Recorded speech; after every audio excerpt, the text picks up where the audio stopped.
So let me open this up in a word of prayer. Dear Jesus, we come to this session, this finishing well session with humble hearts. We are humbled by the complexity of caring for ourselves or caring for loved ones. Dear Lord, we need your presence. We need your guidance. We need you to give us open minds to confront the feelings and the things that we don't want to face, the fear, the hope, the sadness. We ask that you give us peace, that we may approach this subject with understanding. Give us grace as we approach this. Give us insight and compassion and courage to confront maybe the areas we do not want to confront. So we are comforted by your promises that you will stand by us, that you will not abandon us. And so we ask your blessings on this time. Bless the speakers, bless their words. We thank you for the time they spent in preparation of the material we're about to hear. And we just ask your blessings on this next 2 hours as we learn how to finish well. So we pray all of this in the name of Jesus. You are our Savior and our Lord. Amen. So we'll introduce Celeste, who will give us the agenda.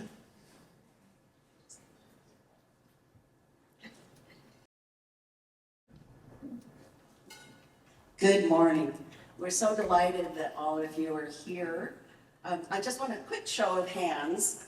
Who came, if you remember, to the 23 or 24 Finishing Well seminars? Just wonderful. All right. So my part may be a little bit repeat, but it bears repeating. So anyway, I'm glad you're all here this morning. The whole point of this is to help you plan ahead, think about things. You're going to hear these 3 steps over and over. Think, plan, and do. That's what we're here to help you with today. It is truly a gift that you can give your family if you think about these difficult topics. So, take time to talk to your family. Some families, that's difficult, and we know that. Maybe you think your parents don't listen. Maybe you think your kids don't listen. But there are some topics like learning to accept help, listening to your family's advice.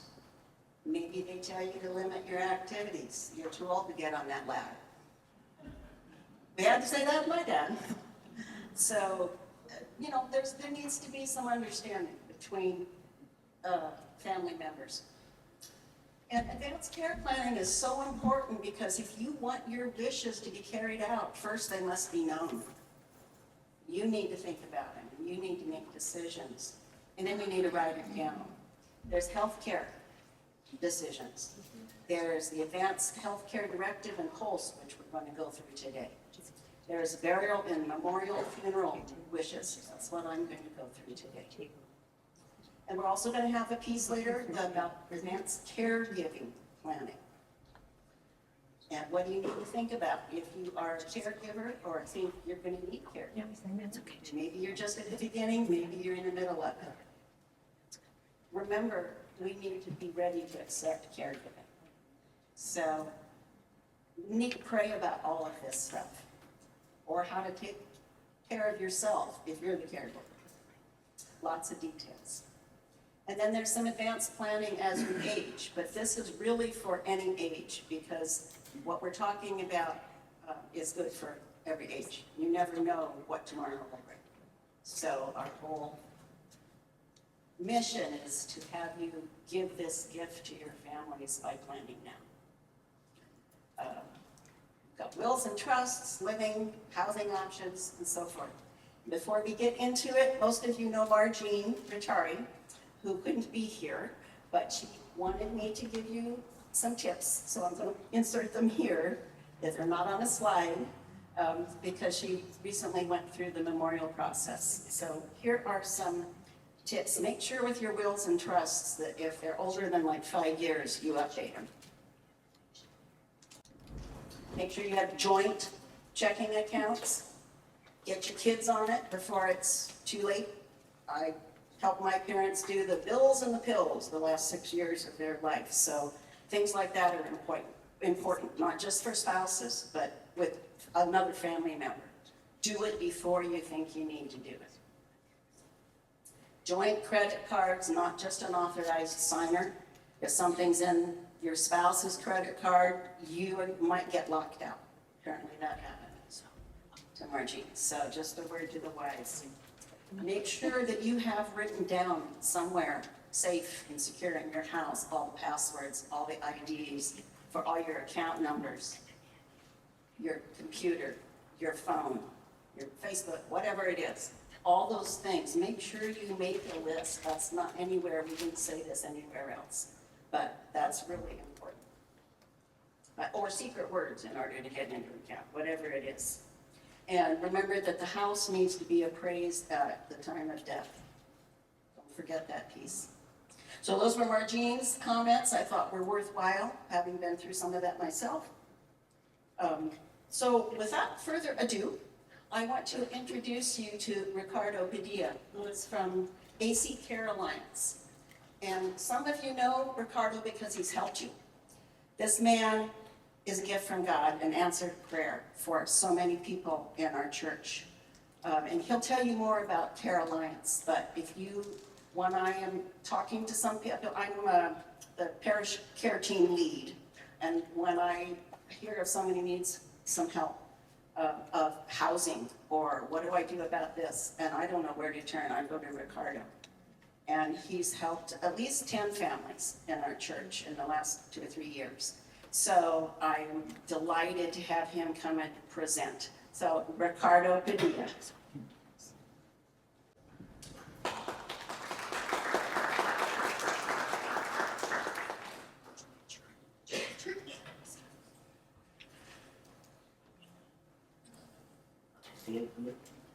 Hello, can you hear me?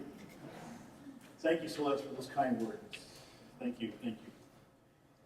So I'm honored to be here today to give you guys a class on advanced care planning. So a couple of things here is just a quick rundown is navigating the medical and aging needs. So understanding that we're all different as far as medical issues. Some of us have high cholesterol, congenital issues, past surgical issues too as well, diabetes. And they all require different health regimens specific to you. So remembering to seek guidance from your physician, on the following. So healthy food, what does that look like? So you might hear your physician say, make more fruits and vegetables. Some physicians may even say, drink more water or less water. It just depends. Avoiding foods that make your symptoms worse. Choosing foods that help your heart, stomach, or blood sugar. So a lot of times we seek guidance from the internet, we seek guidance from our friends, family, but as we age, all of that changes. And we need to understand that as we age. Healthy exercise. So this is without making your symptoms worse. So examples, your doctor may say, gentle walks to keep your body moving, stretching to help muscles stay loose, dancing, swimming, Tai Chi. So as we age again, our bodies are changing. And some of the exercises that we normally would do when we were younger can actually harm you instead of do good for you. So understanding what is your level of exercise and seeking that guidance from your physician, physical therapist, those clinicians that are out there will actually help you out. And then also knowing your medical team. Okay, primary care physician develops a long-term relationship with patients, allowing personalized care based on their medical history and health needs. So think of your PCP as the hub, where all the information comes to one area, and then from there develops a plan on how to move forward and care for you for the future. So all the specialties are supposed to report back to the primary care physician. And if they're not, then, we need to ask the questions, why not? Where is the disconnect there? And so reaching out to your primary care, your specialties, and asking them, if they can forward that information to your primary care physician. Excuse me, we have this in our, we can't find these pages, so we're scrambling to try to catch up with what you're telling us. Do you know if we have this in our packet? They are on the right side of your folder. I should have said that. My apologies. Yeah, so it's on the right side of your folder. Right side of your folder. It says,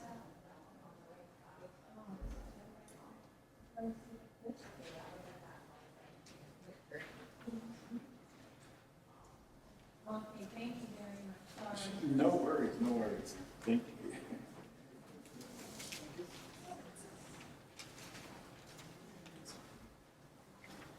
Okay. All right. Sure, you're welcome.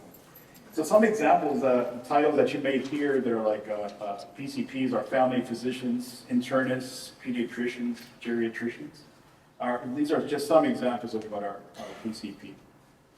Now, specialty physicians is a doctor who focuses on a special part of the body or one kind of health problem.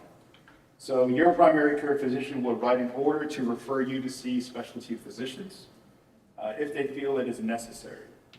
So, but you also want to check with your insurance too, and some insurances does not require a referral.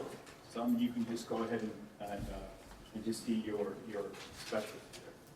So some examples are a cardiologist, which is a heart doctor, and so it helps you keep your heart strong.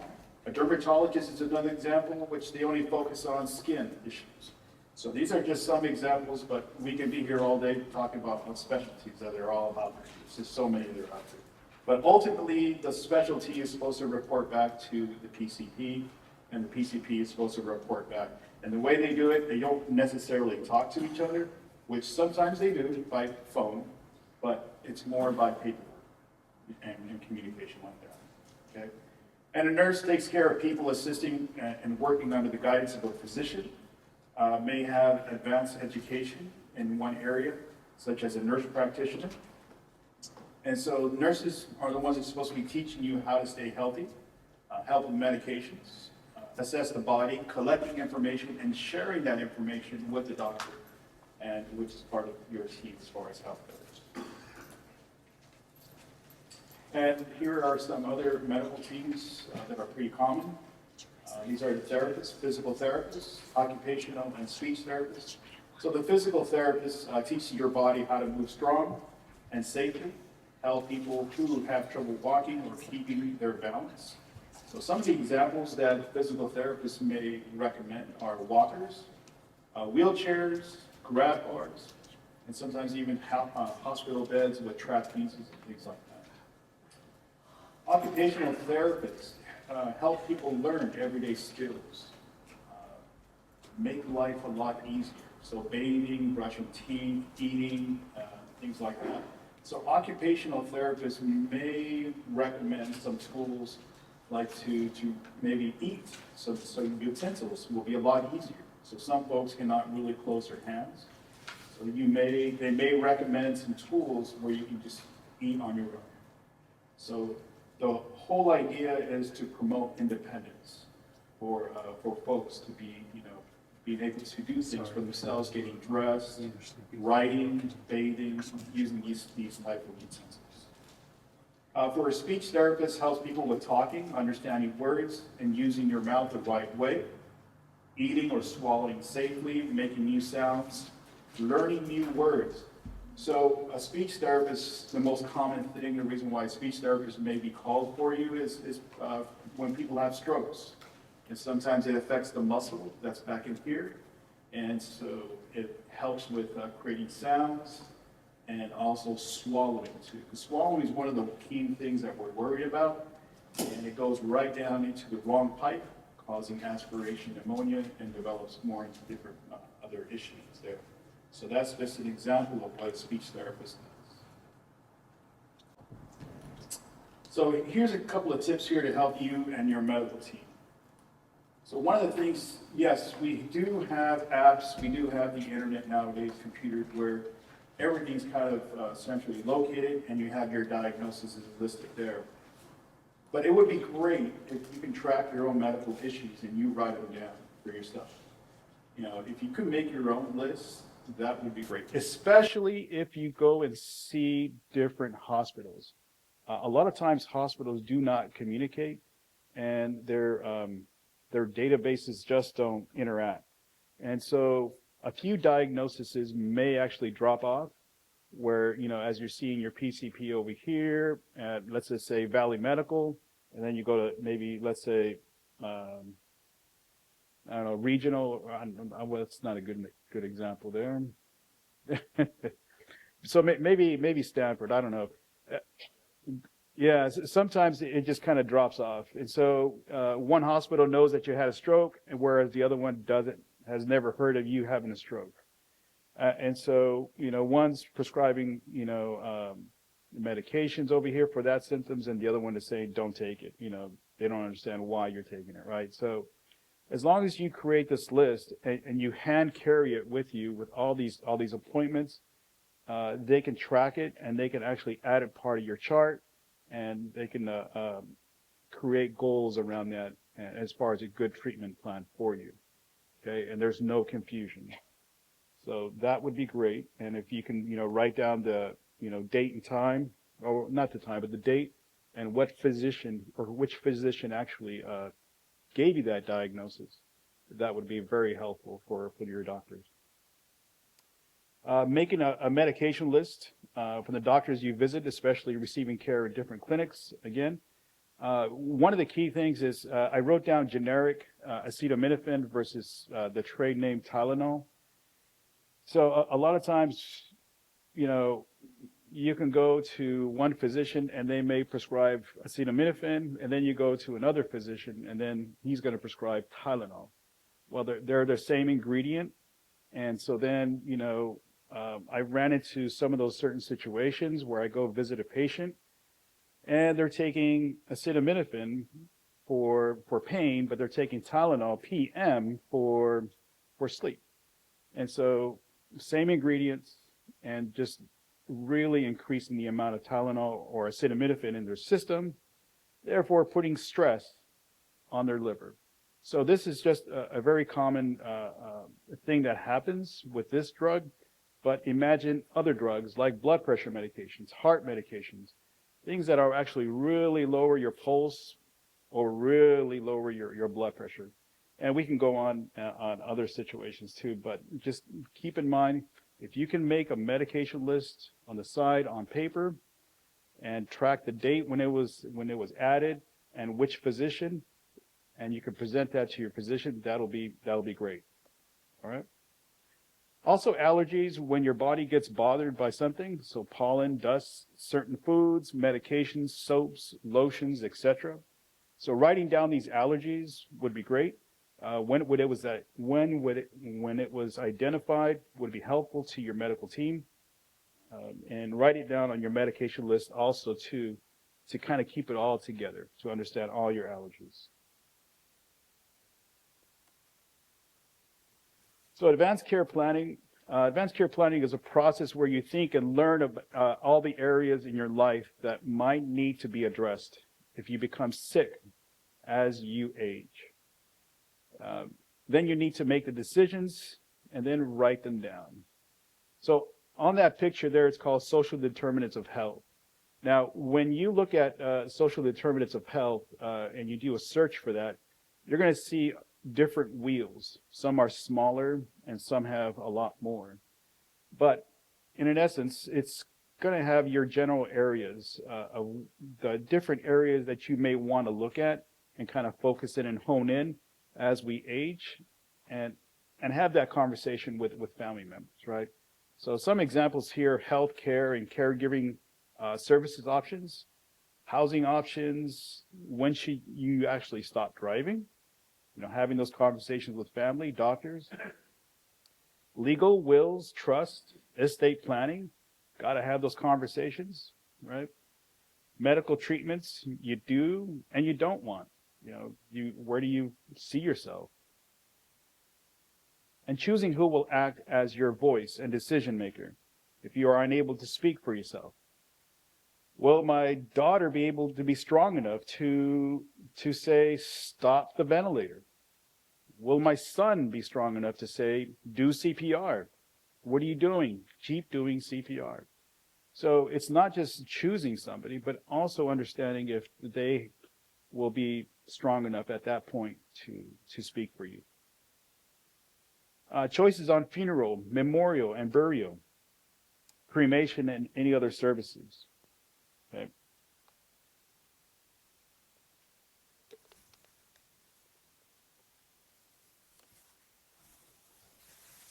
So healthcare services overview. Understand the different services that are available and offered through your insurance and community-based organizations.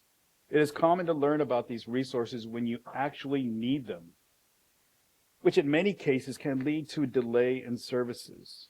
Delay is usually a result of wanting to know the program first.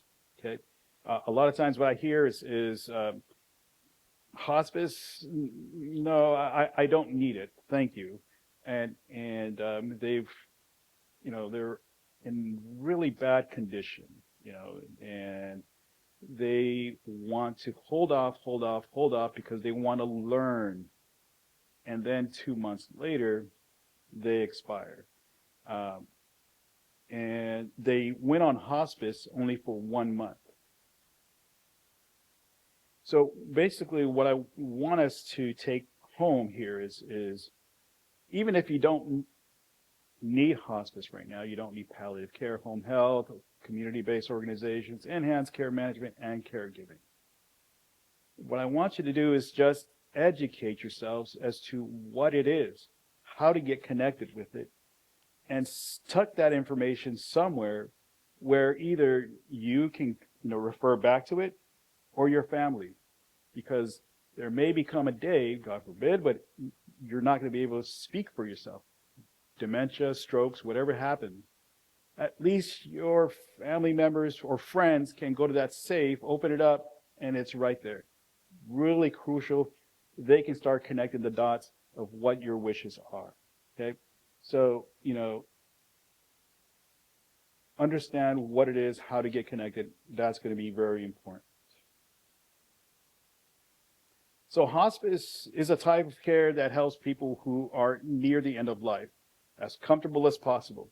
It focuses on managing pain, supporting families, and helping people spend their time in the way that matters most to them. For all ages with 6 months or less to live. But as I was creating these slides, I'm hearing there's changes, so it could be even 3 months now. But the key thing I want you to understand here is you do lose aggressive treatment, okay? You do lose aggressive treatment. But you can change this at any time, okay? Some hospices will tell you and will not share this with you that that you can change this at any time. What that basically means is that if you decide to go to the emergency room, that's where it cuts off. The contract is null and void, and you start getting aggressive treatment just by calling 911. Okay. If you are on hospice, and what this means by you lose aggressive treatment, that means there's no more physical therapy, occupational therapy, speech therapy, no more lab work, no more x-rays, and you don't get to see your primary care physician. The hospice team will assign you to a physician on the hospice team. And you get all the guidance and the care under that one physician. And that one physician, it's just about comfort, medications to treat your pain, your respiratory issues that you're having, the swallowing issues that you may be having at home. So you don't go to a facility.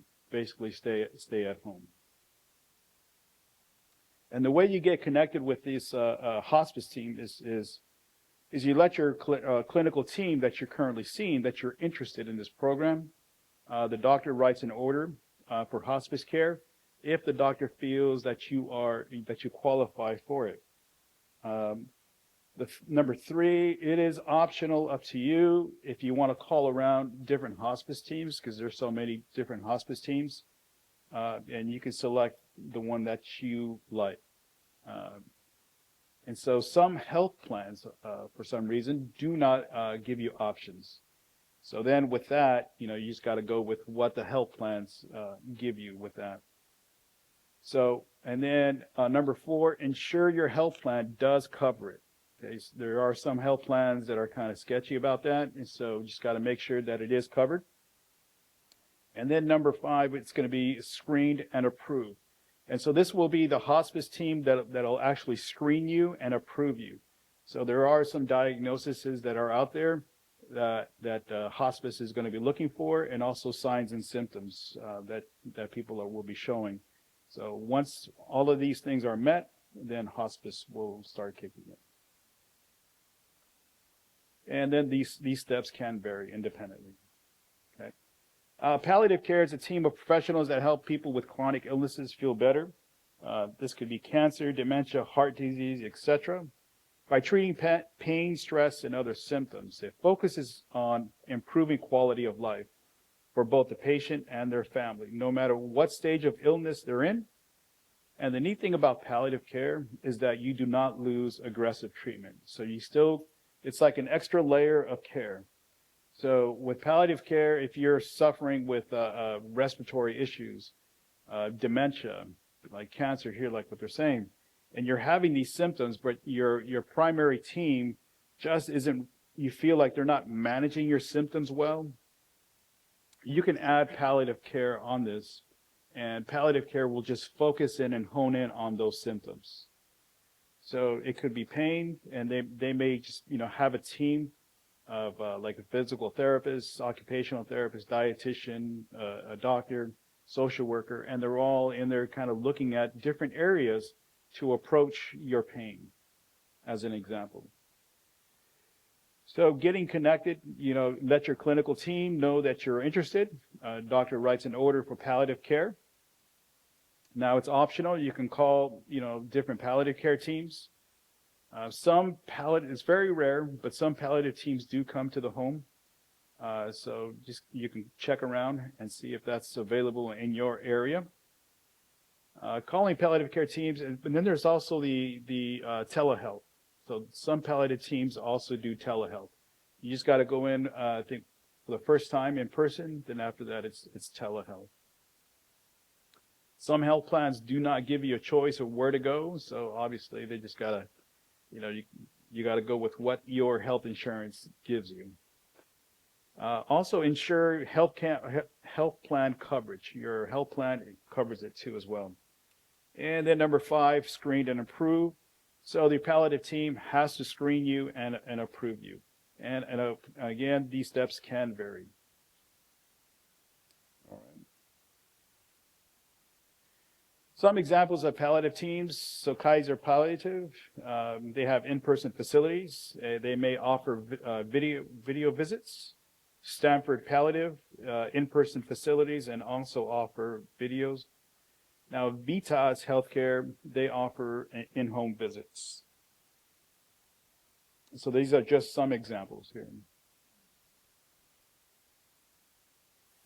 Home health is a medical and supportive care that nurses and other professionals provide to people in their homes when they're sick, recovering, or managing long-term care.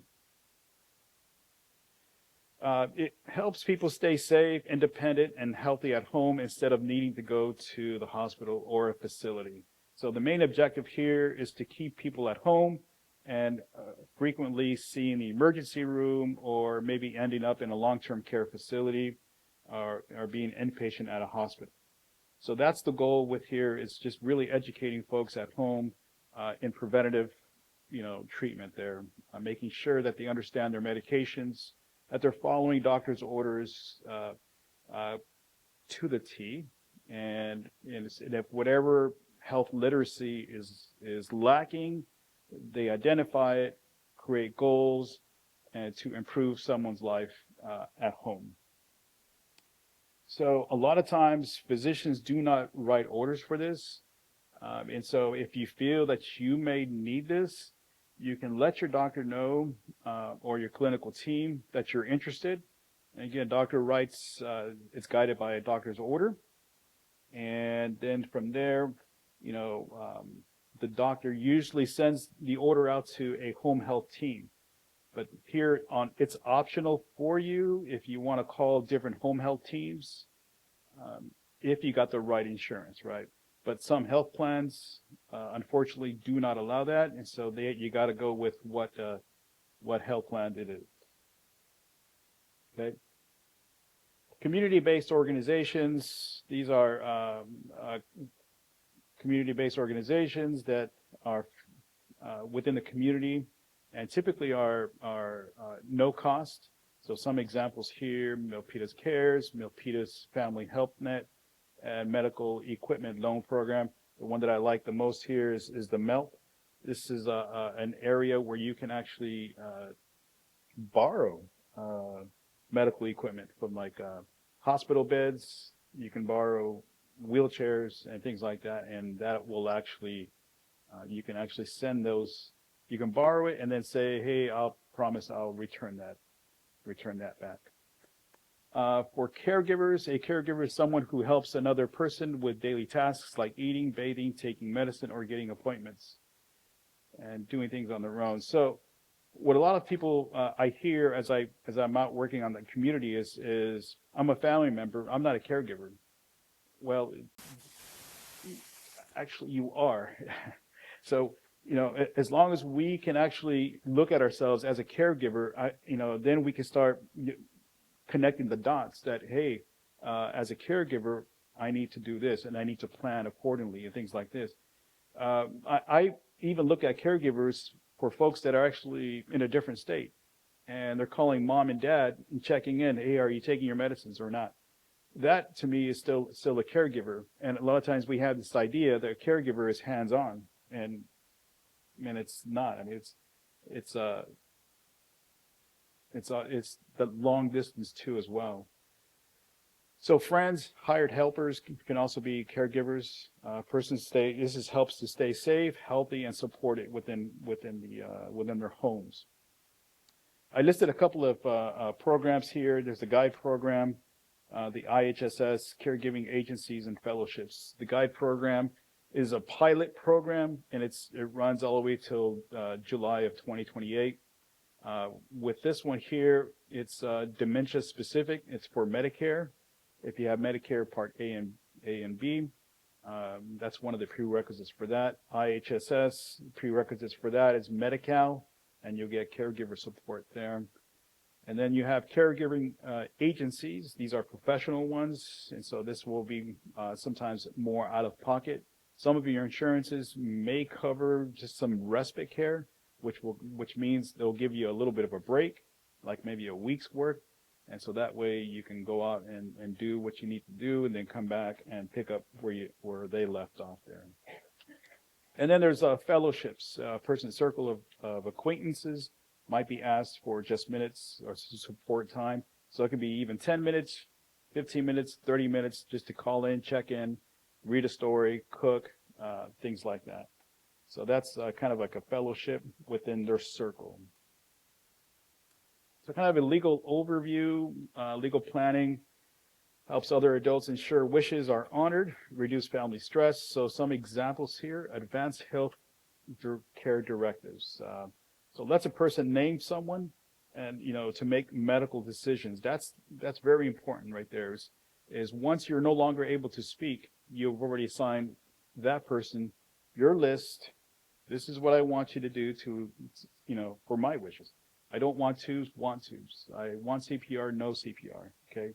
Make sure you're there in the emergency room to let my wishes known and speak in my behalf. And then you have the physician's order life-sustaining treatment. So this one's looks just like this. And this is different from an advanced healthcare directive, whereas this one needs to be signed by a clinician. And it's very limited. It's only in regards to your treatment, whereas advanced healthcare directive, it's a little bit more broader and has more information in there. durable power of attorney. This is a financial or legal decisions. So you're actually assigning someone to do those for you. And in the will, it's more for after, after the individual has passed away. So durable power of attorney while they're still alive, and the will is after someone has passed. And then the living trust is while they're alive and after, one individual has passed away. So see those are all different areas there. And I would encourage you to, take the time to really understand those differences there and see which one's fitting for you. Advanced care planning documents is a process where you can think about the document your preference for future medical care. If the point comes where you're unable to speak for yourself, advanced care planning is a legal way of saying, you need to listen to me. You have to do what I say, at the end, right?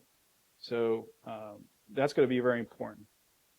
So your voice is going to be through someone else, the person that you appointed to speak for you. You can also identify the person you can trust to make the decisions for you, and that's going to be called the healthcare agent. All of this is done in a way that is legal and recognizes that you are in charge and will be making decisions about your care.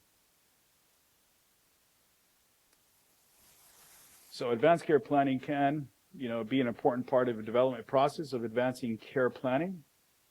It can help you stop and think and discuss, and can empower and give direction reflective of the patient's voice.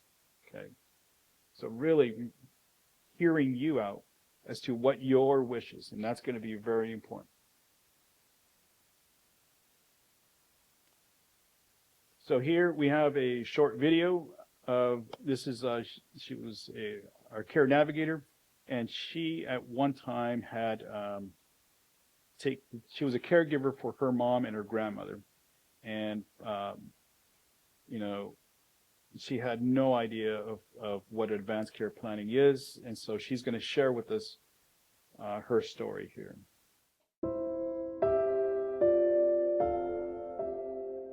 My mother, her end of life care was very short. It's about a week and a half. I was the only one from my family at that time by her bedside, communicating with health professionals, having known nothing about advanced care planning. I didn't know what a post-form was. I didn't know, really what my mom wanted. We never talked about it. I was trying to make decisions for her. But when I would go home, I didn't know if they were the best decisions for her. And it even got to her last hour, where I had to make the decision for resuscitation. Now, 2 years after, my great-grandmother's end-of-life process was a lot longer. I was presented for the first time the post form. I selected do not resuscitate. But when I went home, I wrestled. I could not sleep. I cried because I felt as though I'm putting it in my hands to say whether she lives or die. For those of us who are believers, you have faith in God, and we say that God is in control. But when you come to decisions you have to make for your loved ones, that's hard. My advice is get it done as soon as possible. Begin to have those conversations, if it's over coffee, if it's at a family dinner, if it's in your congregations, have the conversations. We don't have to always associate fear with having that conversation. Obviously, if we were granted a do-over, which we're not, I would sit my mom down. I would sit my brother down, things that I'm doing now, and I would sit down and actually say, if I get in that situation, what would I want?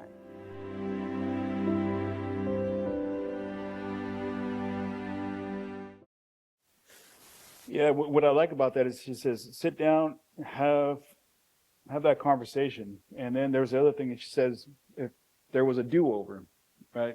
And so we don't have those do-overs. And a lot of people, we don't realize that. And many times when I'm out there talking about advanced care planning, with individuals, it takes me sometimes 6 months to maybe 8 months until it starts to register in their brain. It's like, okay, yeah, I need to do this. And so we could have started at the beginning, but it's just so much of a taboo that folks don't really want to have that conversation. These life-sustaining things. It's interesting. And so I'm hoping that this message, this video here, makes it a little bit more easier to have these conversations with family.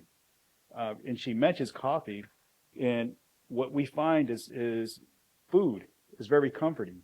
And so if you have a barbecue, if you have a meal, sit your family down, discuss it, and say, you know, I've been really thinking about my wishes. And my wishes are this, and as you're eating food, right? So something to really think about on the approach too, so that, you know, you're not just dumping a whole box on them and say, okay, here's my decisions. There you go, right? Because that could be very, very emotional. But at least with food, it's very comforting, and you can. At least with food, it's very comforting, and you can just have those conversations. So, physician's orders for life-sustaining treatment. We have it here. So again, it's official doctor's order that states the exact medical treatment that would not be acceptable to you. It's a California initiative decided by individual person, doctor, and/or family. It's pink. It's, you know, if you have it at your home, it's usually posted on the refrigerator. Emergency personnel are trained to look at the refrigerators to see if it's what your wishes are. You know, that's usually where it is. Sometimes I go into homes and they hide it inside the actual refrigerator door, or in the inside. But, you know, because it's kind of like, you know, something that's kind of a reminder for folks. But we are happy to help to fill those out too, if you need help with that too as well. So there is an example of that. So advanced directive versus a PULSE, both are legal documents. PULSE complements the advanced care healthcare directive. PULSE is appropriate for anyone who is frail, near the end of life. Advanced directives are individuals over the age of 18. So if you have anybody who's 18 and they say, hey, I want to have one, not a problem. You know, you can have one of those. So PULSE for seriously ill versus AHCD, see the differences there. Specific orders for current treatment, and again, it's an actual signed physician order. AHCD, general instructions for future treatment, and usually, you know, like 2 witnesses, or it could be I forgot what it's called. Notarized. Thank you. Drew a blank there for a second. Thank you. You know, again, see, post at home. And so the PULSE is posted at home in the refrigerator or in the facility, whereas AHCD it's filed with your healthcare provider, and a copy of it is given to your healthcare agent, and it's also stored at your home. So those are the different areas. Here are some advanced directives. You're going to see in your book, there's the one that we created for ACCA. And then you'll see the 5 wishes. Kaiser has one. There's respecting choices. Each of them are different, but are the same idea. Have the same idea. So it's really up to you. It's your choice as to which ones you want to fill out. But that's the, you know, just wanted to let you know that there's multiple different areas in it.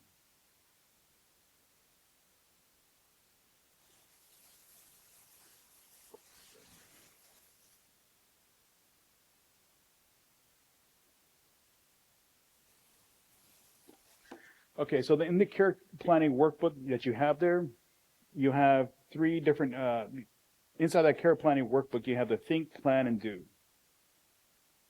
And you're going to see where it says meet participants where they are. And the reasons why it's that is because a lot of us are walking around with the think already done.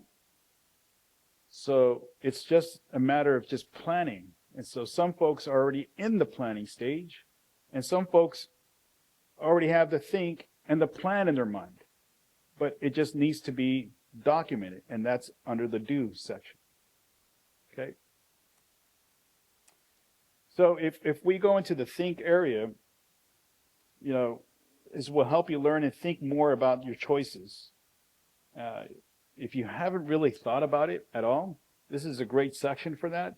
And it just makes you think about what you really want, right?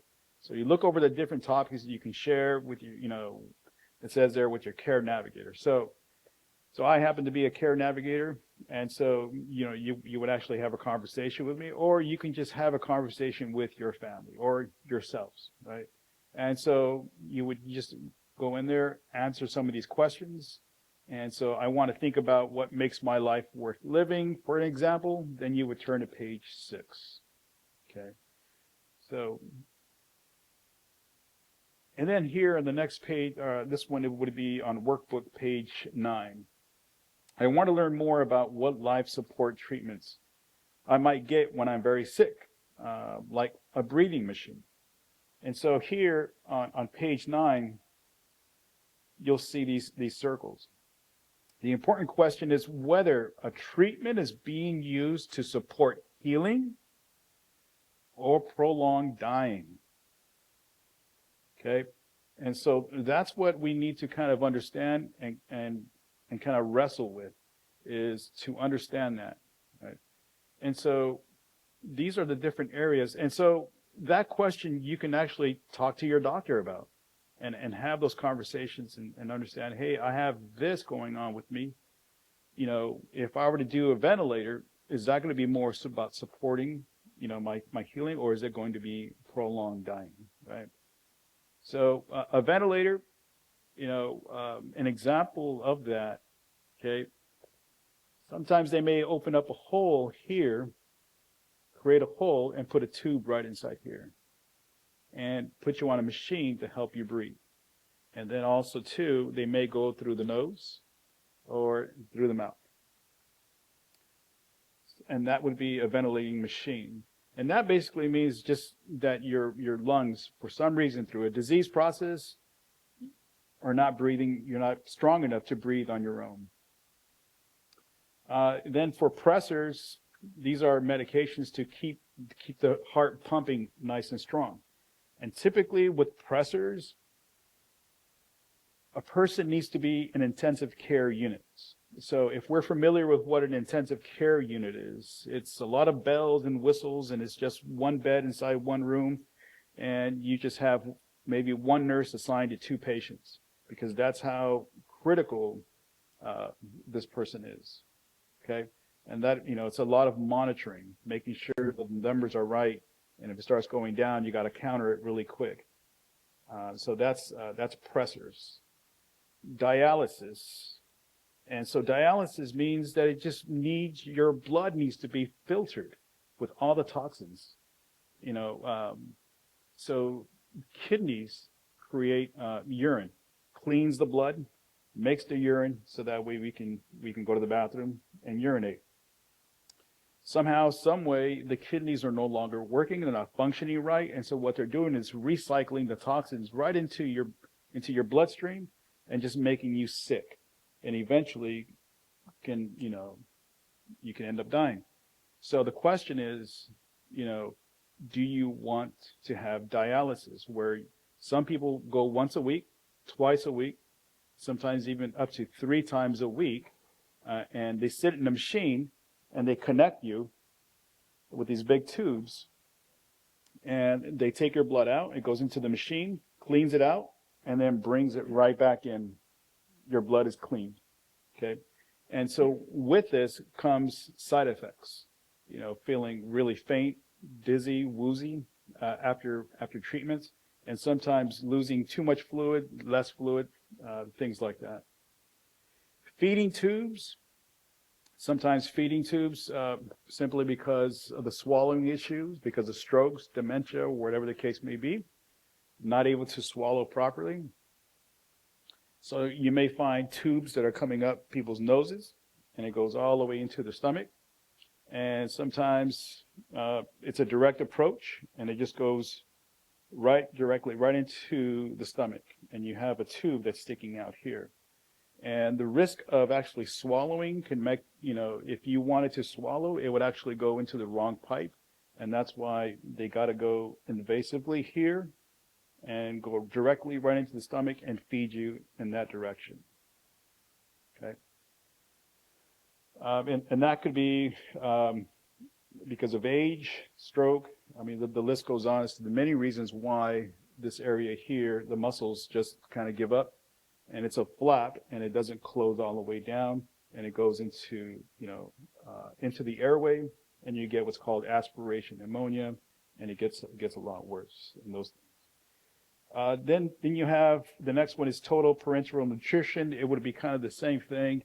They're not able to give you the right amount of food inside. So if not going into the stomach, then it's in the it's either a central line. So now you got to go here, and it's a big long line, and it goes right pretty close to the heart. And that's where they actually give you what's called TPN for short, total parenteral nutrition. And with that, they've got to do lab work on a regular basis. But this cannot be long term, because then eventually this can be very hard on your system in the artery where it actually sits in. So in reality, that's more of a short term. Long term would be more the feeding tube. So TPN, not really long term. And then CPR, an example of that, is the chest compressions that we see on the movies, right? You see this right here, but in reality, it's about 2.5 inches in. You're coming in, and you're really compressing down. And if it's done correctly, there's a good chance that ribs will be cracked as you're going in, and you're actually compressing down. And so CPR, and that what you see there is an actual bag valve there, and so that's something that you need to have a conversation. These are the different areas. There's probably more, but different areas where life sustaining and life support is about here. Okay. So again, asking that question: is it to support healing, or is it prolonging the dying? Bless you. So planning to get to the care you want. I want to decide who will be my healthcare agent. I want to invite someone to be my healthcare agent, and I want to talk over my care choices with family and friends, and I want to discuss how I want to be remembered. So these are nice steps. So choosing the person, how do I approach the person, and then not only do I have that conversation with that person, but how do I get the family involved and my friends, because I want everybody to know, because when it happens, I want everybody to celebrate my life instead of arguing. Many a times I've been at the bedside in the emergency rooms, and families are just doing this and while the person is dying, and there is delay of care as a result. And the doctor's just kind of standing there like this, just kind of doing that, right? And it's sad, frustrating, but if those wishes were actually written down, then at least if there is this disagreement, at least the person who was in charge can at least hold it up and say, this is what her wishes are, and let's move forward, right? And there wouldn't be any delay of care. Okay, so I love this right here. So now in the do section here, this is where we actually, you name the actual healthcare agent, you write it down, you want to give instructions for their care. So you're actually writing this down, and under the do section, it has those forms right there ready to be filled out. And then it also talks about filing these forms with the doctor in the healthcare system once it's all been signed by 2 witnesses or notarized. Okay, so that would be under the do section. And then you want to review this and update this regularly. On a regular basis, you should also review these forms and make sure, they continue to be accurately reflect your wishes. So in general, it's good to review your care, on your date of birth. You have a new diagnosis, right? There is a death in the family or among your close friends. You go through a divorce because you don't want your ex-spouse making those decisions for you, right? So we want to make sure that as we go through the divorces, we want to make sure it's the right person that they're in there. If you notice a significant decline in your health, okay, so it's not only we're waiting for the diagnosis, but we start noticing a decline in our health. We're not able to walk 100 feet anymore. It's now 20 feet that we're able to walk. So we may want to pull out that advanced healthcare directive and say, let's review it, make sure that it's right for me. So AC Care Alliance will help you walk through this advanced care planning workbook from start to completion, okay? You can speak with us. There's a checkbox back there when you signed in, and we can actually contact you and help you through the advanced healthcare directive, and also your pulse too as well. So it's a team of myself and also Yvette, and it's something that we're not going to rush you to fill it out in 1 day, 1 hour. You can take 6 months. You can take up to 12 months to fill this out. But the goal, it would be nice to have it filled out as quickly as possible. But we understand that everybody is at a different stage of this, right? Some of us are already in the think and the plan, and all we need to do is the do. And some of us are, need to do the think, plan, and do. So we kind of understand that we're very flexible. So let us know if we can help out. All right. Any questions?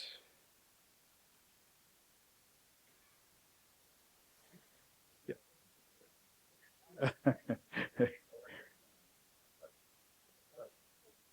Okay. Thank you, Celeste. The phone number that's on the back here, is this where we would reach you, Rick? Because that's a 628 number, so. Yeah, you can actually reach me at that number. That goes directly to our main office, main office number. But I do have a business card, and you can actually, back at the table there, and you can actually get that, and that goes directly to me. All right, then one other question. Early on, like I have a friend who's on, I think it's a home health deal. If he chooses to use hospice, you're saying that it is automatically canceled if a person calls 911? Is that what you said? Yes. All right, thanks. I needed the clarification.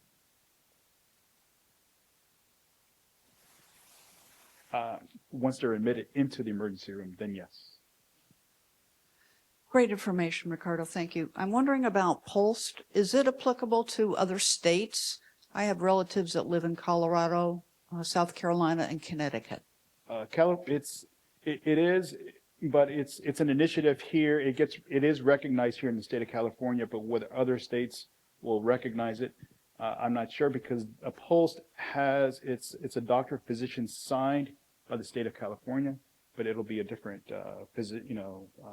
different state where the doctor doesn't practice.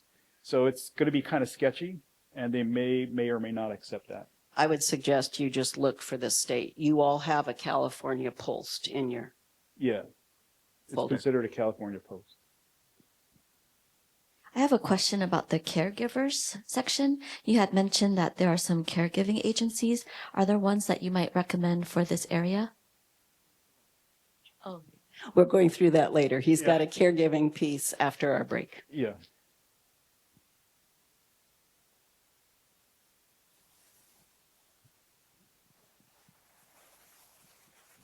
I just want to know, is there a cost for this? That's a great question. No cost. So it is, we do it off of grants. Like, for example, Stanford, Kaiser, the Stupski Foundation, and the list goes on. But we have so many different grants. We've been around since 2013, and we've been just fortunate and blessed with the opportunity to serve the community. Oh, that's So we're wonderful. considered a community-based organization. Thank you. Welcome. great But, question. but they would accept donations. Oh, yes, that is true. You mentioned that you can get wheelchairs, et cetera, or to borrow. Is there a fee for that? And do you have one for San Jose? You mentioned Milpitas has one. Does San Jose have it also? If you haven't noticed, at the very back of your folder, there's a resource list. It lists the handouts we have and the resources he's talked about. MELP is one of them, and it has phone numbers and websites. And that one's located in San Carlos, but you've said they come down this far. So look at that resource list. Yeah.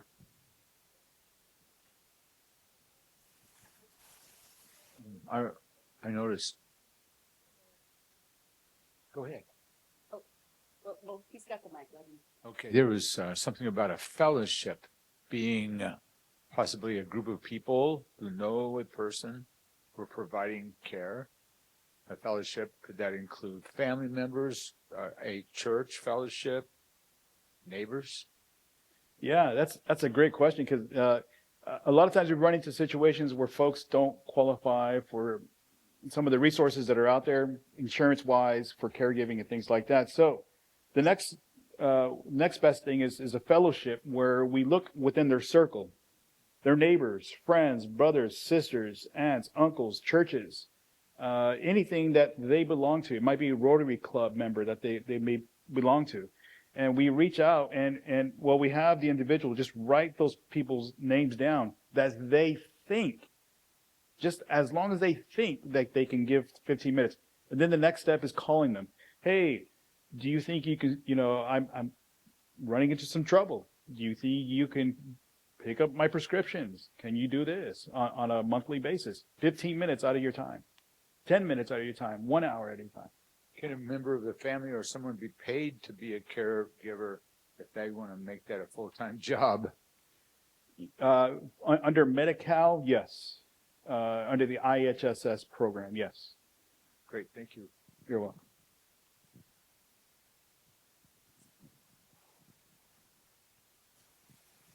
Hi.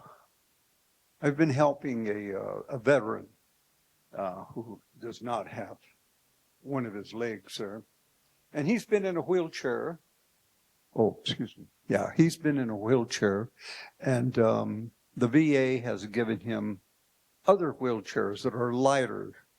And so he asked me to see if I could help someone with a wheelchair. Do you accept wheelchairs? This is a very good wheelchair. That's as a donation. Yeah, we don't accept, but the MELP program does. Yeah. So it's in your resource packet there, and you can contact them. And I think they are in San Mateo. I think it is. Mm-hmm. It is far, but yeah. So it's something that you may contact them and say, hey, do you guys do pickups? And they may pick up. Okay. Great. One last one. Denai, you have the last question. Thank you, Ricardo. A friend's dad just lost his wife and he lost his leg, and he should be in care facility, but he refuses to leave, even though he really taking a lot of energy from his children. Is there anything you can legally do to encourage him or have him placed in the care facility? Yeah, that's we run into those situations a lot, and it's and so what we do is we listen to them, and then at the same time we create we have him or her create a plan with us to keep them safe. So it's much like the social determinants of health, your financial, your safety, your neighborhood safety. We look at all of those different areas and we ask them questions, and hopefully by creating this asking all these questions, it starts dawning on them that, hey, maybe I do need more help, and go into different facilities. Now, if if after working with them for so long and you know, resources are limited, worst case scenario, we may do what's called adult protective services and giving them a call to kind of come in and just chime in and take a look at the whole picture to really understand if it is a situation where it is unsafe for that individual. And if it is, then looking at adult protective services and our team, you know, we start looking at other resources to kind of pitch it to not only him or her, but also to the family, and to really get them the help that you know that they need.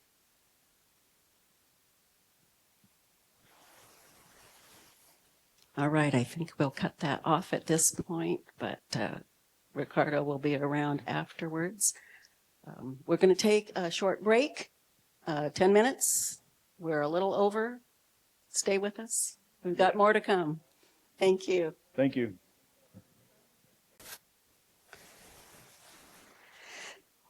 You don't know it, but we have an awesome parish care team. Out of our deacons, we really do, and they've all been helpful. This could not have happened without a lot of prayer, God willing, and their efforts. So if you don't know everybody, Angela and Jack Aiello, Lori Maxwell, Gina Greaves, and Zimi Lewis maybe had to leave. But I just wanted to thank them because it just was so much easier this year with a whole team. So thank you all.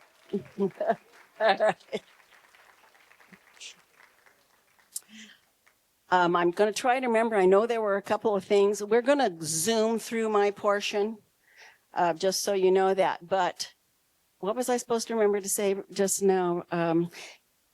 Make sure, oh yeah, that too. Make sure you understand that booklet that we just went through. That is an actual advanced healthcare directive. All those blanks. That would be legal if you have that either notarized or signed by two witnesses, one of who's not related to you. So you can use that one.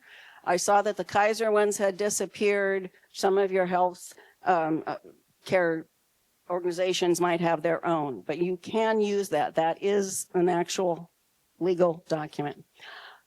When Ricardo said that they will walk through, if you want them to contact you, where you checked in this morning, there was that far right checkbox and it said ACCA. I want them to contact me.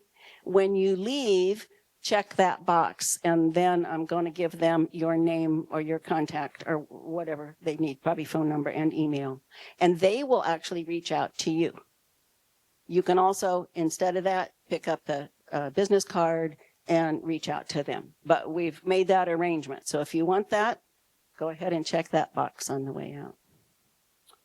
Okay. Oh, what did I do? Sorry. Okay. Now I'm on this one. All right. That is right where my glasses are. There we go. All right. If you don't know me, I'm Celeste Misfelt. I am the memorial coordinator here at C3, and I'll say a little bit more about that. I did this presentation in 2023. Any of you filled this out from back then? You got another opportunity. Got to get it done. The whole idea is to plan now, as you've been hearing, and giving your family a gift. It's just so crucial to do now. But let's be honest, we don't like to talk about dying. We don't like to think about our own death. That's very hard for some people. Our culture doesn't talk about it much.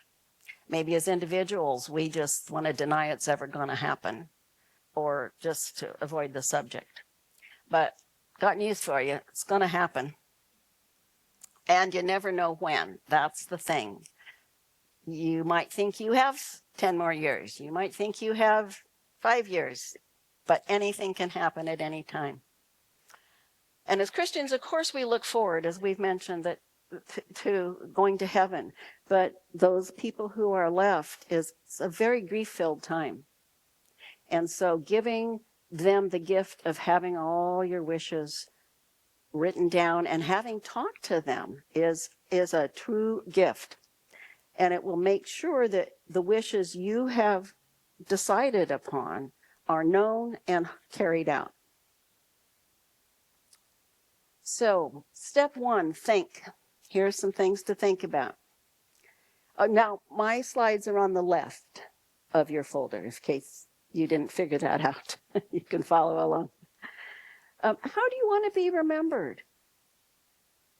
What's important to you? What would you, if you could be there for your memorial or funeral, what would you hope people would say about you? Well, some of your family may not know some of these things.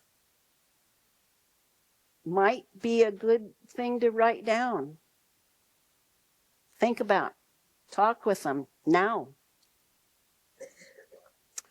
So I want you to think about giving this gift while you're still alive. Talking with your family.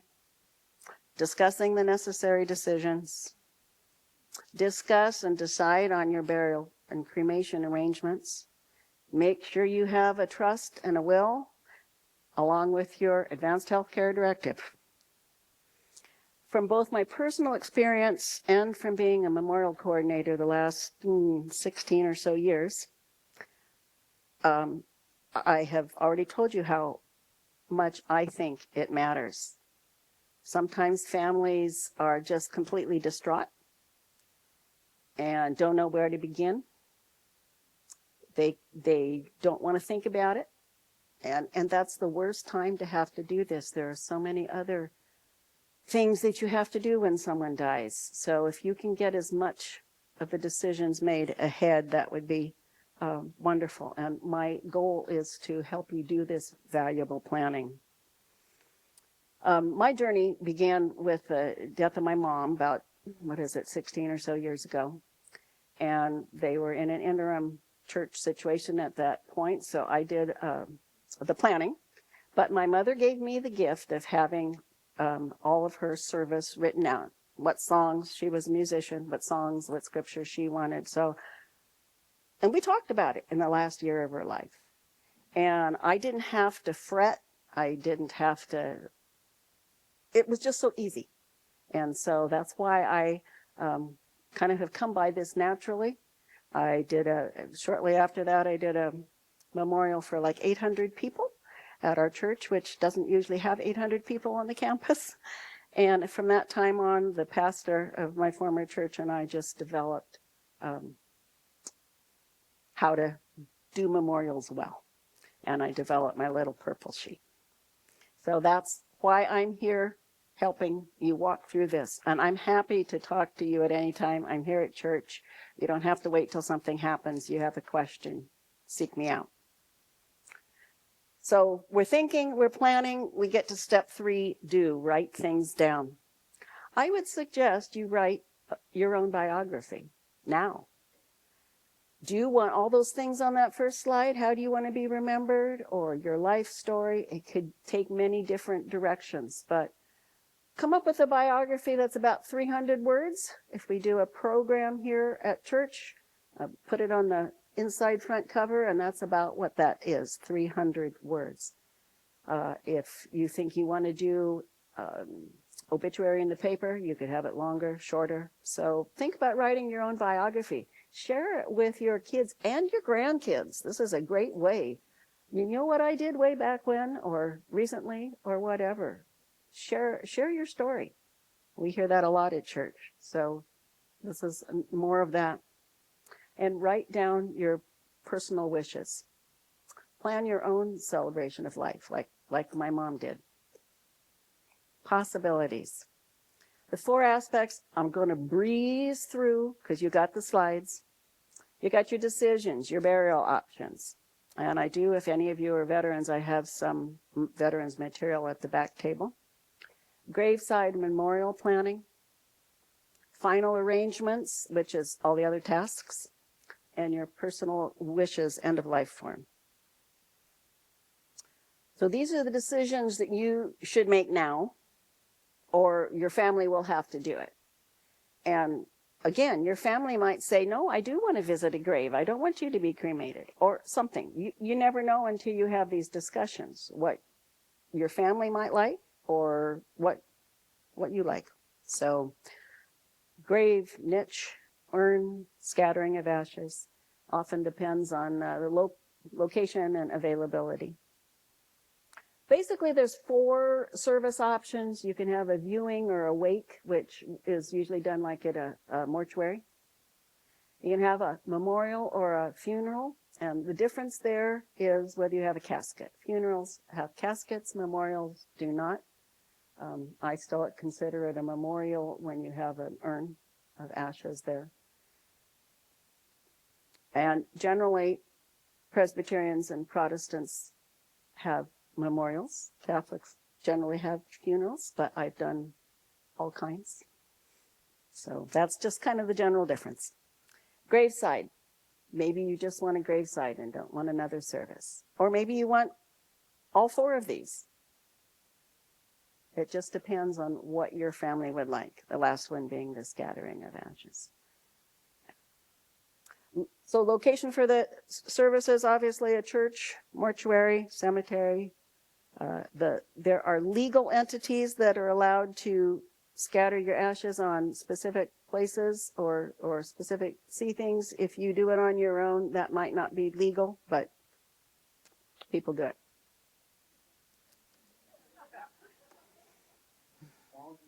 Yeah, my brother wants to be buried under a tree on his property. I don't know. He's talking to Oregon about that. But okay. So veterans, just so you know, Veterans Administration will do a no-cost graveside service at the national cemeteries. There are at some available at select California cemeteries. I think the closest one may be up by Sacramento. But you know, cemeteries can get full. That's the reality. So everything is not always available. They will pay for and provide a headstone at any cemetery if you request that.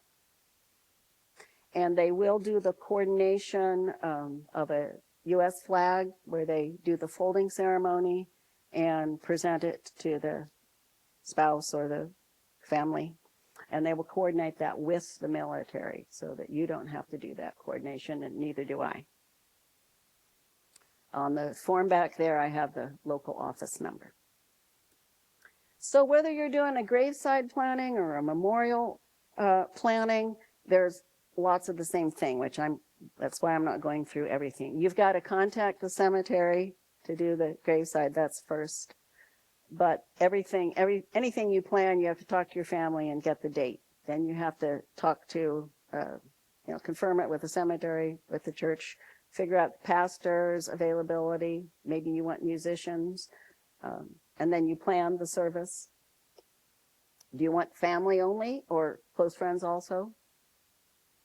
And then there's something, most services, whatever it is, there's like a meal to follow. Everyone likes to have the fellowship and the time to continue the stories.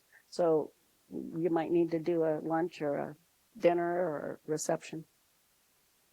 Gravesides are usually shorter, maybe 15 minutes to 45 minutes. Pastor's message is usually a little shorter, 10 minutes, some prayers, maybe some people speaking. Music's a nice addition.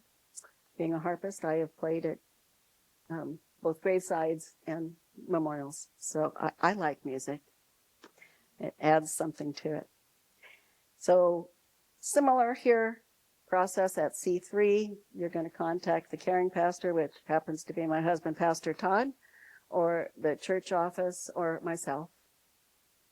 And then they will get in touch with me and we'll check all the availability and I'll confirm it. Campus options here are, we're in the social hall, so if you want something a little more informal or you want it all in one where you have a service and then you have a lunch, you could do it here for a fee.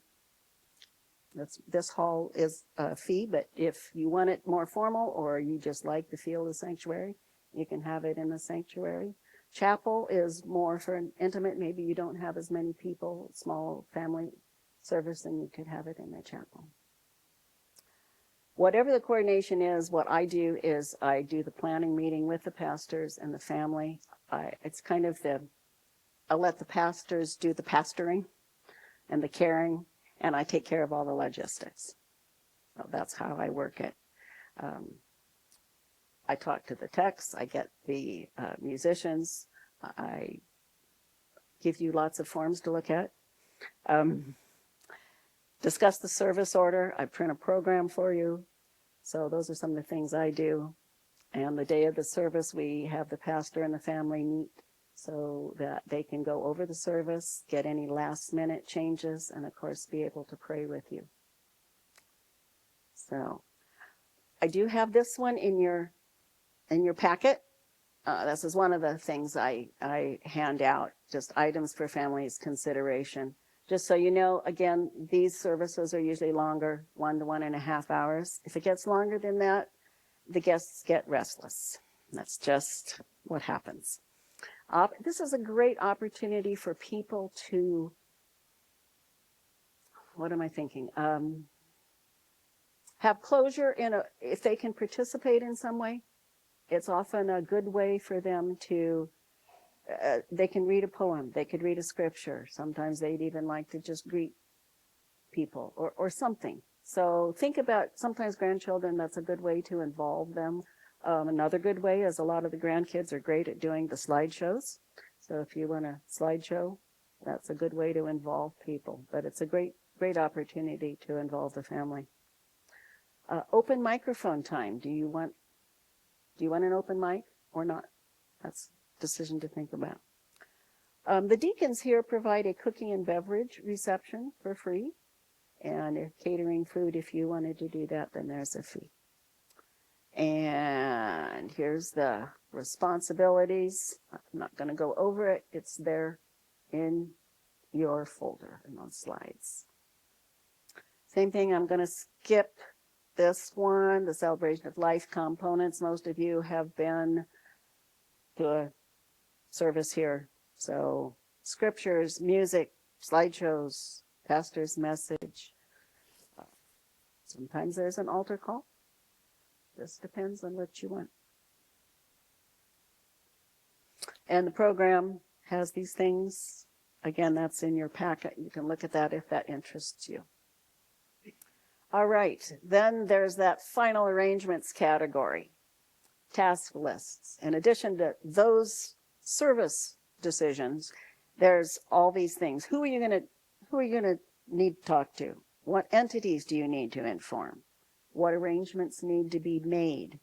You got to locate paperwork, meet with legal representatives, think about your home.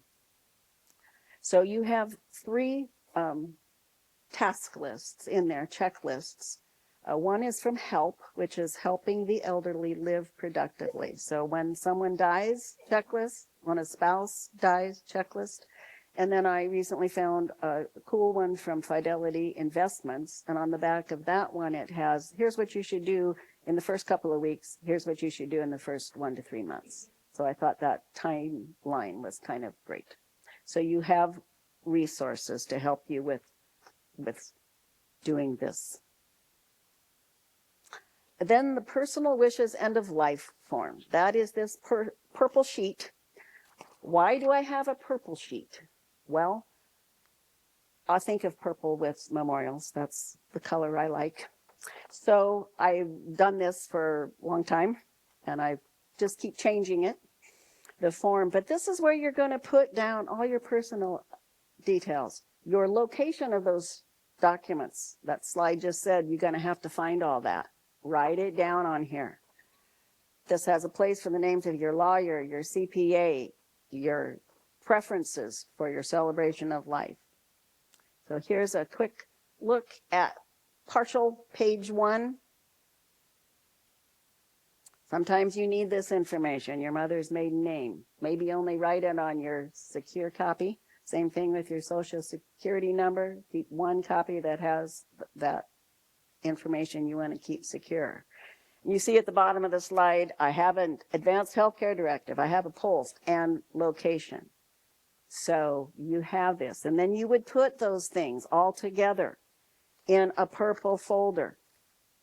Our two kids are trained, they have been for some time, to look for the purple folder. And I just got brilliant recently and put a Post-it on the actual drawer in the filing cabinet, so they don't have to look.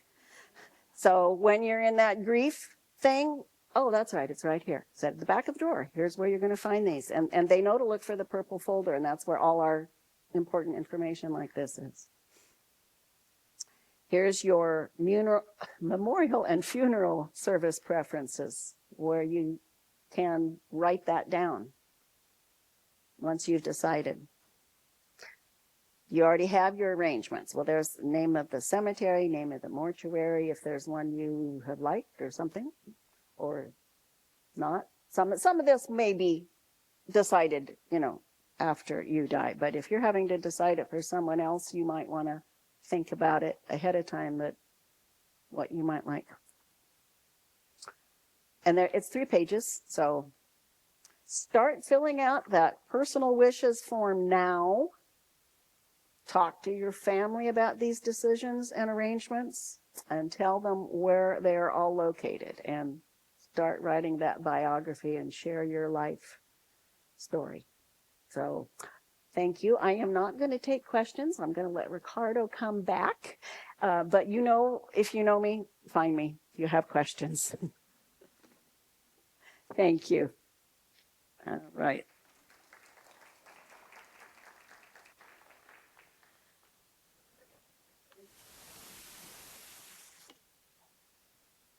All right, for those that have the workbook for caregivers, we're going to be covering this section here. For others who do not have it, just kind of think of it this way, approach it like this, just to kind of give you an idea of what a caregiver is going to go through if they're actually caring for you. And if not you, other loved ones too as well.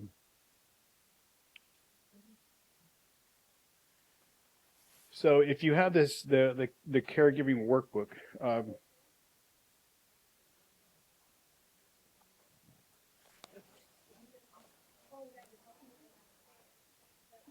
it would be this here, and then if you can follow along with the slides. So it's the caregiving workbook. It looks just like this. Yeah, the care planning workbook is the advanced care planning.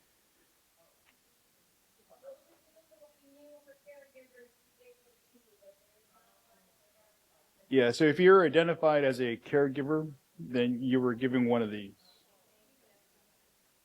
If not, just kind of follow. Yeah. And so, and again, this is just kind of information just to kind of be for the others, just to kind of follow along, just to understand what a caregiver would be going through. So on section 1 of this workbook here, it's the what is needed area. So the neat thing about it is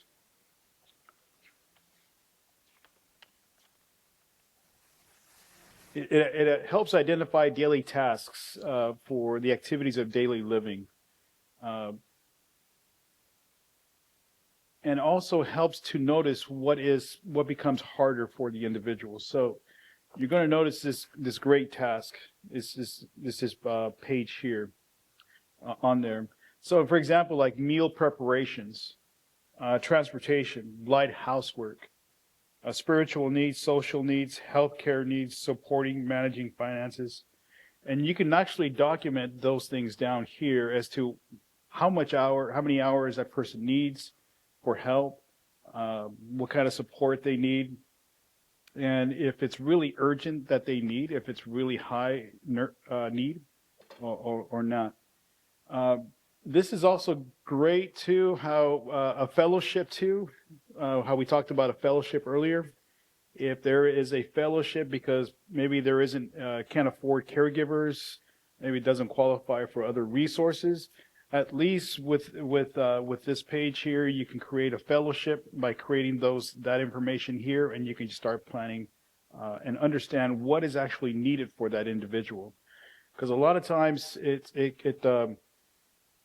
from one day not being a caregiver to the next day, you're all of a sudden you're a caregiver. Someone's had a stroke and now all of a sudden you're a caregiver. Trying to wrap your head around all of that from one day to being no caregiver to the next day, it can be very challenging. So this helps to kind of organize you as to what the needs are for that individual.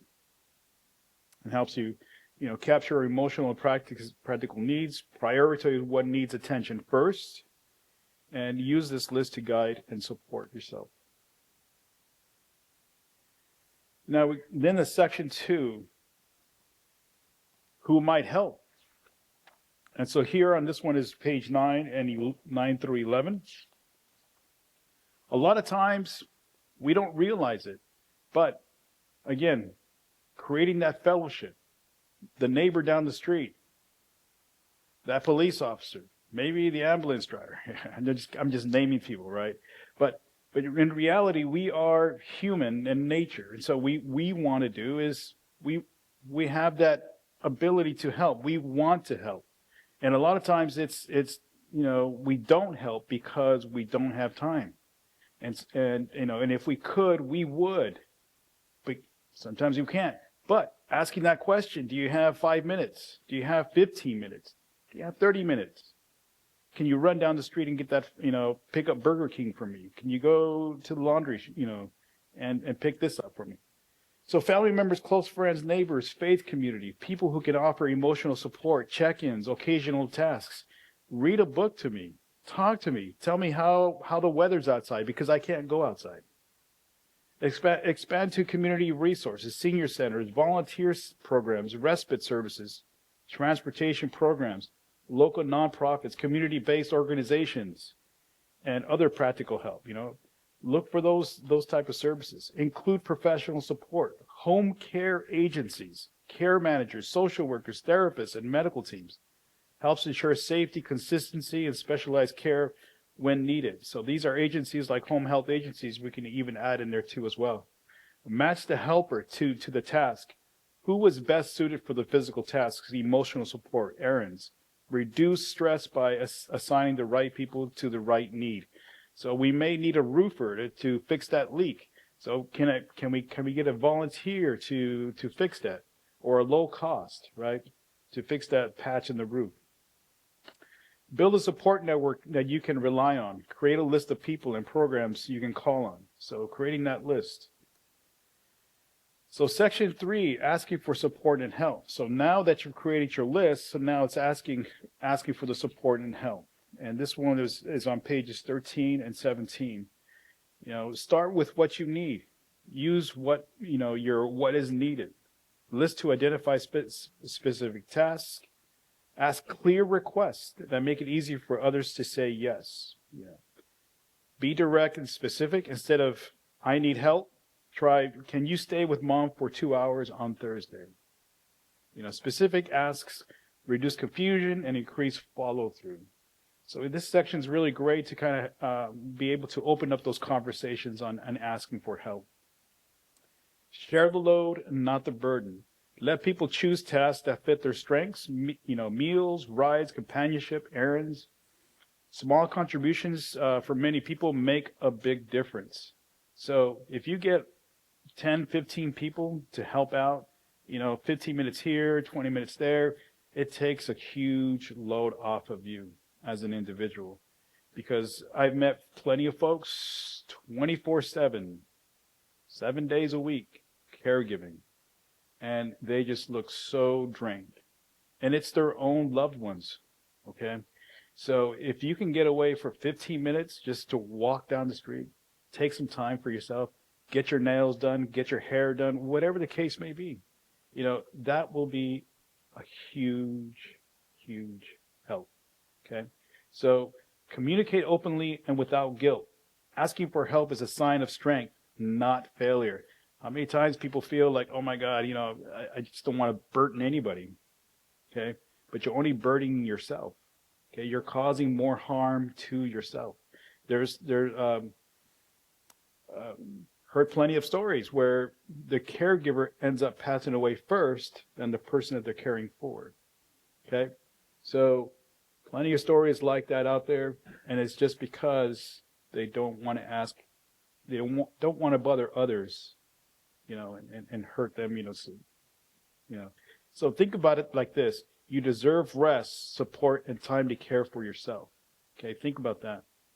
Use your support network intentionally. Family, friends, neighbors, faith, community programs, and professionals. ACCA, we're here to help you too, to identify those resources and coordinate support. So we can also connect with us if you're a caregiver. We can help you fill this out and build up that fellowship and look for other resources for caregiving too as well, if they exist for you. So section 4, now this is about taking care of yourself. There's a lot of great well-being tools for caregivers here. Check in daily with yourself. Notice your energy, your mood, your stress, and what you need for today. Small moments of awareness help prevent burnout. Build in rest and recovery, short breaks, deep breathing, stretching, or stepping outside for fresh air. All of that helps. Rest is not an optional. It's essential for sustaining caregiving. Okay, it's very essential. You need to rest. Stay connected to supportive people. Reach out to friends, family, faith, community, and support groups. Connection reduces isolation and strengthens resilience. Practice one small act of self-care, a cup of tea, a walk, journaling, prayer, music, or a quiet moment. And it's got to be done on a daily basis. Consistency matters most than perfection. Okay. Use tools that bring structure and peace. Calendars, medication organizers, checklists, or caregivers apps. Reduce mental load and helps you stay organized. Mental load. Okay, remember that. So ACCA, or also AC Care Alliance, supports you through care navigation and specialized programs. Okay. So now we're gonna go into describing what AC Care Alliance does. So we're done with the workbook. So AC Care Alliance supports you through care navigation and specialized programs. We deliver holistic, person-centered, support both the individual, and then we also support the caregiver too as well. So what we do is we bridge the medical care, community resources, and faith-based support. We ensure no one navigates illness or complexity alone. So the way we do it is we do advanced illness care program. And with that, we do the 5 cornerstones, and this is where we kind of guide ourselves off of. The spiritual needs, the health needs, planning for advanced care, social needs, and caregiving needs. So in a nutshell, what we do is we ask you as the individual to tell us your story, and then we ask you what is most important from that story, and then we plug it into these cornerstones and create goals, and we check in with you to see if you agree with those goals, and then we start moving forward to support you. And we do this over a 6-month period, and we do it with 5 to 12 meetings, and it could be by phone, video, or in person. And so, and what we do is get you connected to trusted resources if they're available for you. And we do it also too by empowering you as the individual to learn how to get connected with these resources out in the community too as well. We also recently came up with we got connected with a new program, Enhanced Care Management. Now this one's more for Medi-Cal members. If you have Medi-Cal and you have Kaiser or Anthem, then you may qualify for Enhanced Care Management. And this is intended for high-risk Medi-Cal managed care members with complex medical and social needs. So if you find yourself going frequently to the emergency room or at risk for long-term care, then this program benefits you as an individual. So ECM will provide these members with long-term help, coordinating with services across delivery systems to successfully address their needs. So fancy words, but basically the same thing as the last slide, does the same thing. With this program here, it's 12 months, and you get a nurse practitioner that's involved too in the background. So we'll collect your information and share it with the nurse practitioner and create goals around that. Both programs, free. So AICP, also free. Enhanced Care Management, free. AICP by grants. Enhanced Care Management is billed to Medi-Cal at no cost to you. So here, this is our team. This is a beautiful picture because LA County, San Francisco County team, Alameda County team, Contra Costa, San Mateo, Santa Clara, we all got together. And we don't actually have an office, right? But so we all work hybrid. So basically out of our homes and in our cars. And we do this and throughout the whole, these counties and areas. So it's a great, great thing. So Cynthia Story invites us into a moment of honesty, which is our CEO, Reverend Cynthia. And so in deep faith, as she cared for her father with end-stage cancer, she has shared many times during and after the passing of her father when she cared for him. With support and spiritual grounding helped her and many others. She continues to help navigate challenging seasons with grace. Her experience reminds us of the profound impact compassionate care can have on individuals and families. She has a background in marketers and also a co-founder of AC Care Alliance and CEO of this AC Care Alliance. So the main reasons of this program actually starting is because of the situation that she found herself caring for her dad who had cancer. When they told her dad he only has 8 months to live. So with the love and a lot of prayer and resources, her dad ended up living for 8 years.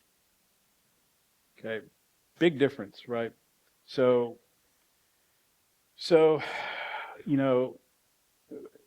there was a need. She saw the need, went back to the church that she was attending, Baptist Church out of Oakland, and rallied a lot of folks there and other churches to create this program. So it's been around since 2013 and doing a lot of great things. So any questions? Oh.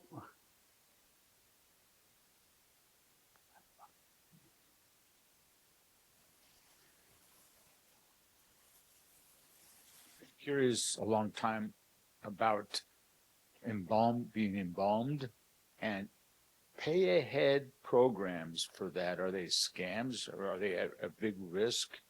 Or is it a good idea if you want to take the burden off your family to pay ahead for, not embalming, cremation is what I'm trying to say. Yeah, they do embalm, but not if you're cremated. Is that something that you can pay ahead and no matter where you are, say you're traveling and you can be cremated anywhere in the United States or kind of like a chain of cremation stations or something? I don't know. No, I'm not too familiar with those programs, but let me tell you that if there's anything that anybody offers you ahead of time that says, hey, pay now, and then, once you're passed away, we'll take care of it. Always get a contract, get it on paper, make copies and give it to the healthcare directive person who's going to be making choices for you once you can no longer speak for yourself. And I will say just to remember that if you have a plot in a cemetery or something, or a cremation plan, sometimes that doesn't cover the internment. That would be a separate at the time arrangement. So, any other questions?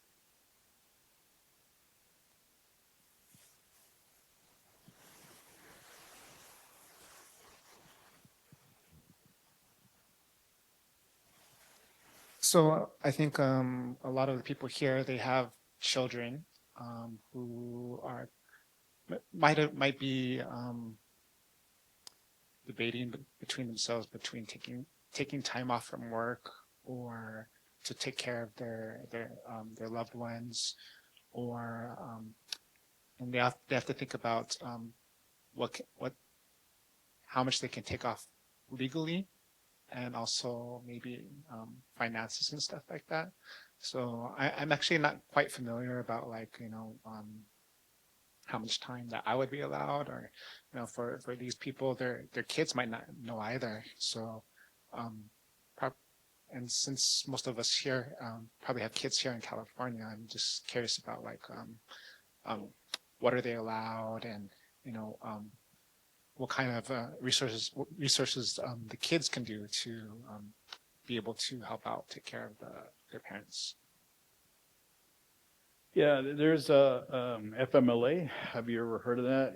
Yeah, so I would start off there, understanding what FMLA and how much time is being offered to you through your human resources, and then from there, if the individual that you're caring for has Medi-Cal, understanding if they qualify for IHSS, and understanding how much they're going to supplement you if you take off of work to care for your loved one at a full-time situation. So I recently had a case where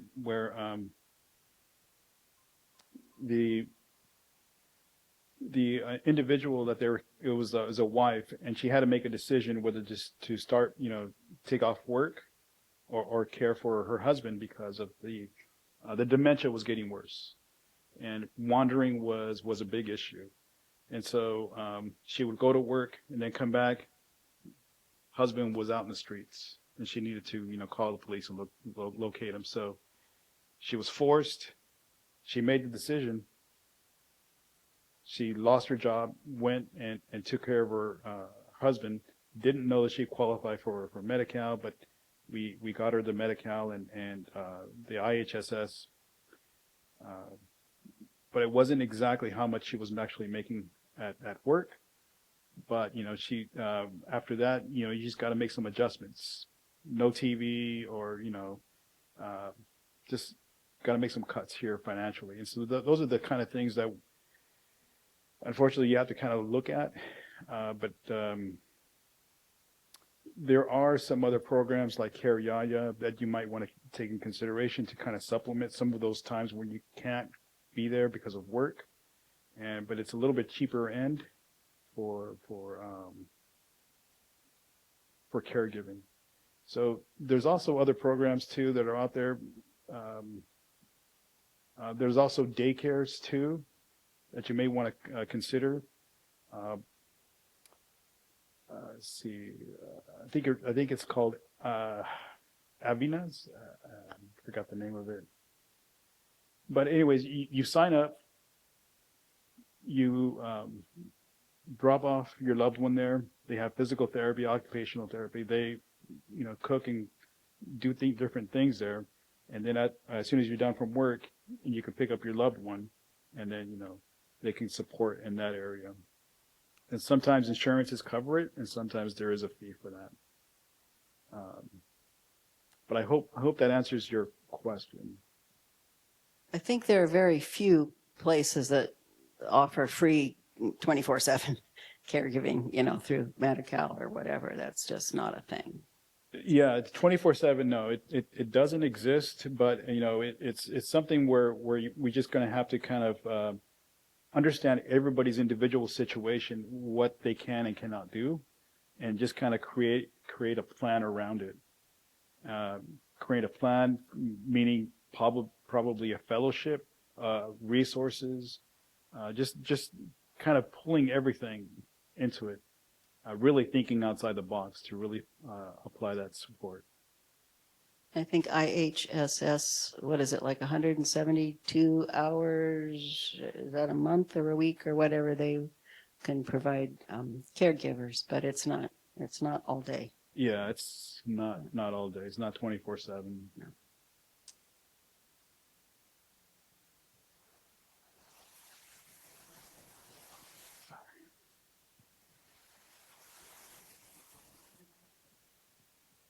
Yeah, so I was wondering if you have a list of resources for long-term care insurance that you can point us to in the future for caring for your spouse or family. I can look. We had some of those in 23 or 24 in our other previous seminars. So I can look.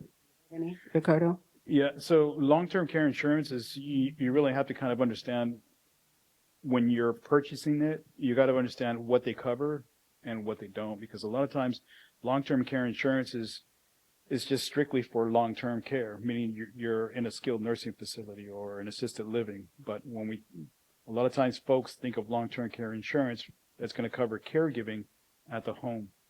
And a lot of times it doesn't. So really understanding what you're getting yourselves into. A lot of times, some jobs actually offer long-term care insurance. So if you're still working, you may want to check in with your HR department and see if you actually offer long-term care insurance. And sometimes people are already paying into it, understanding what your policy is, what is being covered, and what is not being covered. And that can actually help out the individual that you're caring for. Sometimes you might be surprised. Police officers, teachers, our state employees, and I think even federal employees too might have long-term care insurance. So just, if you kind of fit in those categories, check in with your HR. And if you're already retired, you might want to check in and see if you have that already in place.